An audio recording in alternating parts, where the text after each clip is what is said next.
23వ అధ్యాయం 34వ వచనం చదువుకున్న బిడ్డలారా, 23వ అధ్యాయం 34వ వచనం మరోసారి గబగబా అందుకోవాలి. తండ్రి మీరేమి చేయుచున్నారో మీరు ఎరుగరు గనుక వీరిని క్షమించమని చెప్పెను. హల్లెలూయా. చూడండి, సిలువలో పలికిన ఈ 7 మాటలు 7 ప్రాముఖ్యతను మనకి తెలియపరిస్తే, అందులో అతి ప్రాముఖ్యమైన విలువైన మాటగా పేరుగాంచిన మాట ఏంటంటే మొట్టమొదటి మాట. ఎందుకంటే ఈరోజు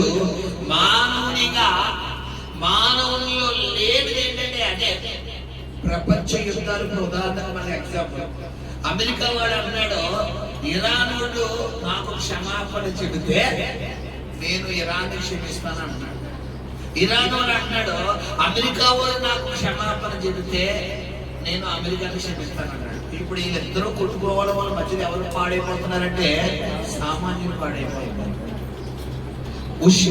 రష్యా వాడు అంటాడు, ఉక్రెయిన్ వాడి మీదకి వెళ్ళినప్పుడు ఆడు నేను చెప్పినట్టు వినాలంటాడు. ఉక్రెయిన్ వాడు ఏమంటాడు, రష్యా వాడు నేను చెప్పినట్టు.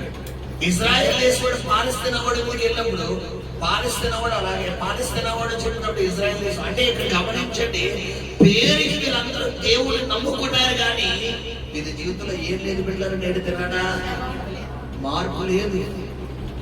అందుకని బైబిల్ ఏముంది ఏంటంటే, మత్తయి సువార్త 5:27 వచనం మనం చూసుకుంటే, నువ్వు బలిపీఠం దగ్గర అర్పణ అర్పించుచుండగా నీ సహోదరుడికి నీ మీద కోపం ఉన్నాయి కదా, మొదటిగా నువ్వు ఏం చేయమన్నాడు బిడ్డలారా, అతనితో సమాధానపడి అటు తర్వాత వచ్చి నువ్వు ఏం చేయాలంట, బలి అర్పించండి. అంటే చాలా మంది ఈ దినాన ప్రార్థన చేస్తున్నారు కానీ వారి జీవితంలో వారికి ఎదుటి వారితో ఏం లేదంటే సమాధానం లేదు. నేను ఒకటే మీకు ఎప్పుడు చెప్తాను, గుర్తుపెట్టుకోండి పెట్టారా, ఎప్పుడైనా మీ భర్తతో కానీ భార్యతో కానీ బిడ్డలతో కానీ తోబుట్టుతో కానీ అత్తింటి వారితో కానీ పుట్టింటి వారితో కానీ అన్నదమ్ములతో కానీ అక్క చెల్లెలతో కానీ ఫ్రెండ్స్ తో కానీ నీ నైబర్స్ చుట్టుపక్కల పక్కింటి వాళ్ళతో కానీ నీకు గొడవ అయినప్పుడు నీ కళ్ళ ముందు కనబడవలసిన వాక్యం ఏంటంటే ఎఫెసీ 6:12. ఎఫెసీ 6:12 ముందు నీకు గుర్తుకొచ్చేది ఏంటది, ఏలయనగా మనము పోరాడుతున్నది శరీరులతో కాదు, ఆకాశ మండలమున్న దురాత్మలతో, వాయుమండల అధిపతులతో, లోకనాథులతో, ప్రధానులతో, సాతాను దూతలతో మనం పోరాడుతున్నామంట. అంటే ఇప్పుడు మనిషి ఎవరు కాదు, మనకి శత్రువు కాదు. మనిషి మనకి శత్రువు కానప్పుడు, మనిషి మనల్ని దూషించలేనప్పుడు అతని మీద మనం సాటి మనిషిగా కోపడడం కరెక్టా అంటే, పోరాడుతుంది మనతో యుద్ధానికి వస్తుంది, మనల్ని దూషిస్తుంది, మనల్ని గాయపరుస్తుంది ఎవరంట, సైతాను శక్తి. ఇప్పుడు మన రివెంజ్, మన కోపం ఎవరి మీద ఉండాలంటే సైతాను గారి మీద ఉండాలి. కానీ మన కోపం లేదంటే ఎవరి మీద ఉందంటే, ఫలానా వ్యక్తులను అలా నేను నాతో మాట్లాడతాను, ఫలానా వ్యక్తులను ఎలా దూషించారు నా జోలికి వెళ్దాం, ఇంకా వాళ్ళకి 4 గుమ్మలు ఎక్కడం, నా గుమ్మాలు ఎక్కడి ఎక్కుదని ఒప్పుకోవడం.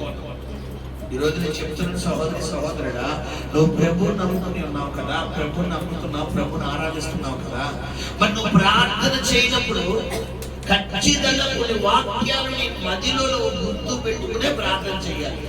మొట్టమొదటి వాక్యం ఏం చెప్పాను, మత్తయి 5:27. రెండో వాక్యం ఏంటంటే మార్కు 11:25.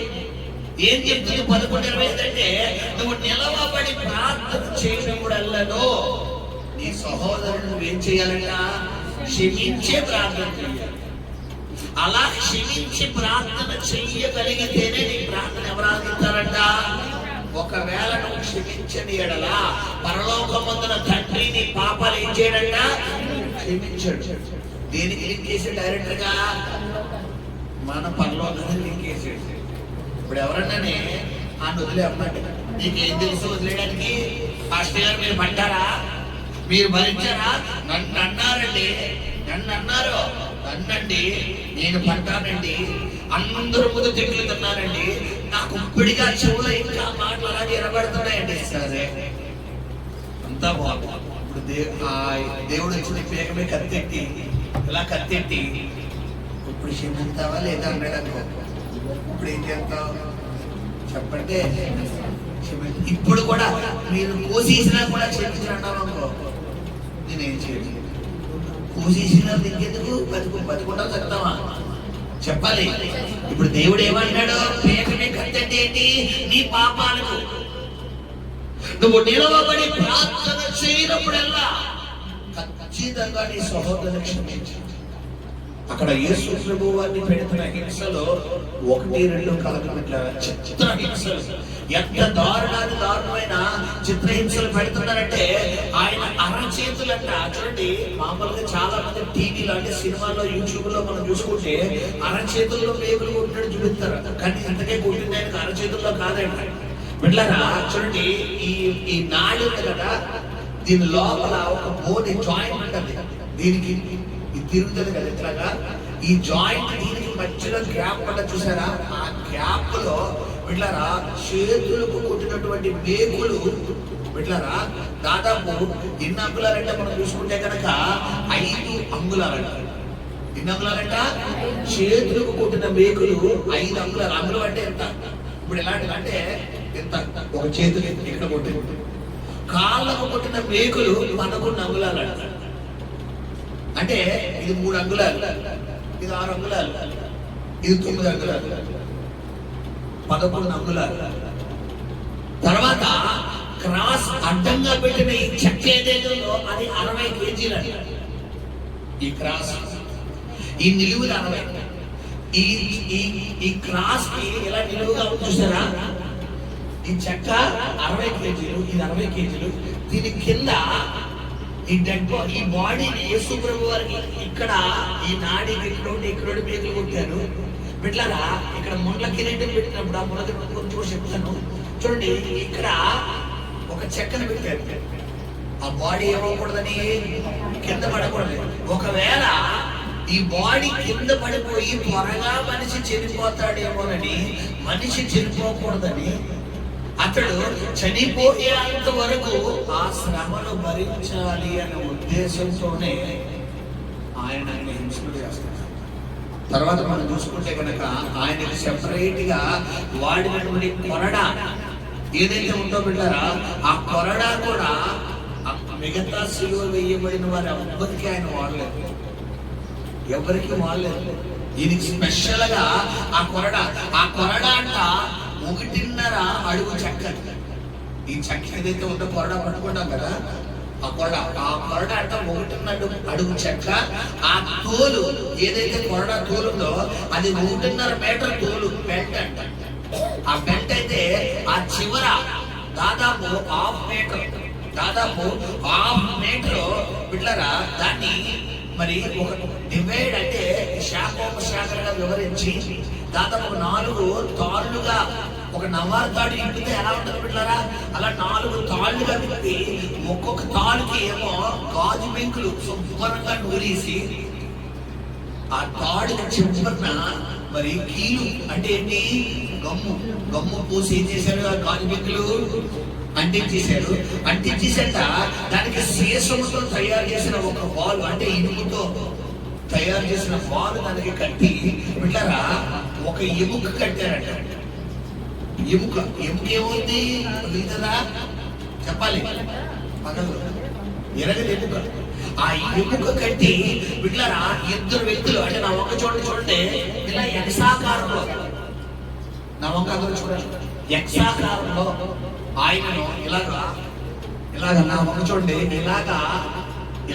ఇలా పట్టి ఈ కాలు దీనికి తాడేసి కట్టేసి ఈ చేతులు ఇలా పెట్టేసి ఎక్సాకారంలో ఇంటో వ్యక్తి కరడా పట్టుకుని ఒకటి పడితే ఇంకొకటి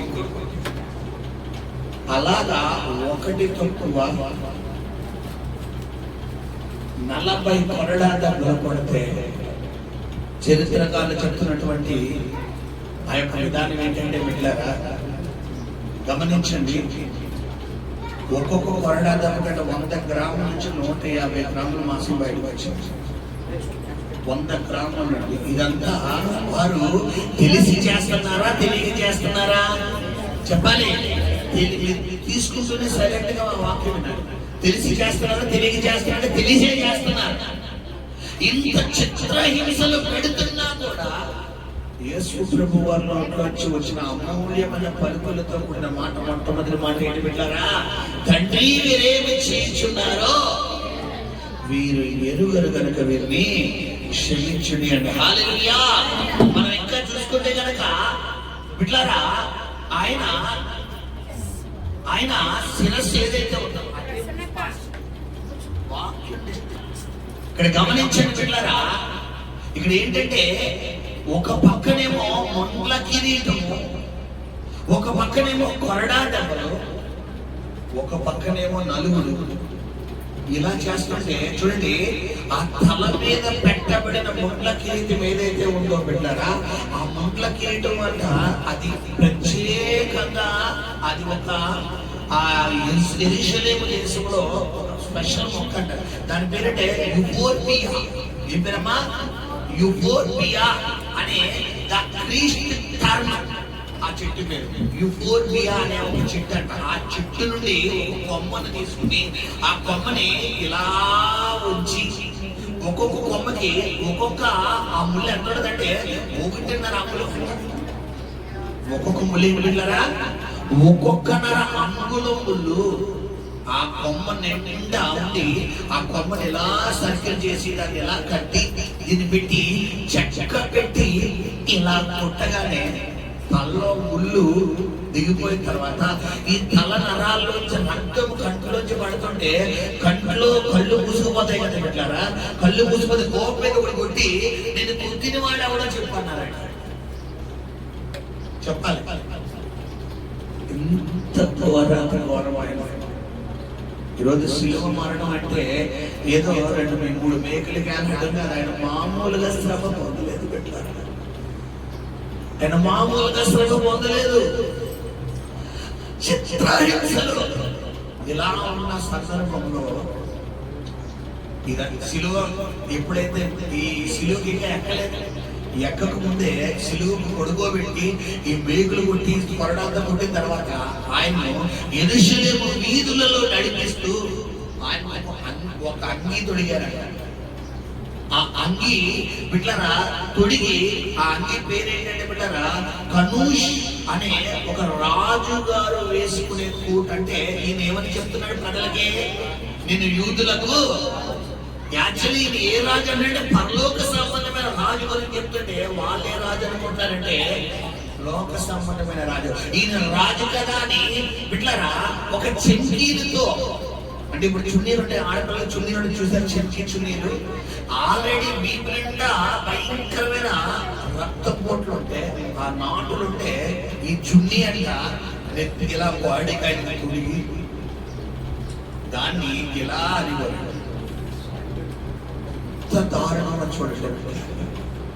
ఈరోజు నీ కొరకు నా కొరకు సిలువలో బలి రక్తం, యేసు రక్తము, ఇలాంటి రక్తము తండ్రి దగ్గర విజ్ఞాపన చేస్తున్న రక్తం నీ కొరకు నా కొరకు నశించిపోతున్న నరకంలోకి వెళ్ళిపోకుండా, పాపంలోకి వెళ్ళిపోతున్న మన జీవితాన్ని తండ్రికి మనకి తెగిపోయిన సంబంధాన్ని తిరిగి కలపడానికి ఈరోజు సిలువలో బలి అయిన రక్తమే యేసు రక్తం. ఈ రక్తము ఇప్పటికీ తండ్రి దగ్గర నీ కొరకు నా కొరకు విజ్ఞాపన చేస్తాను.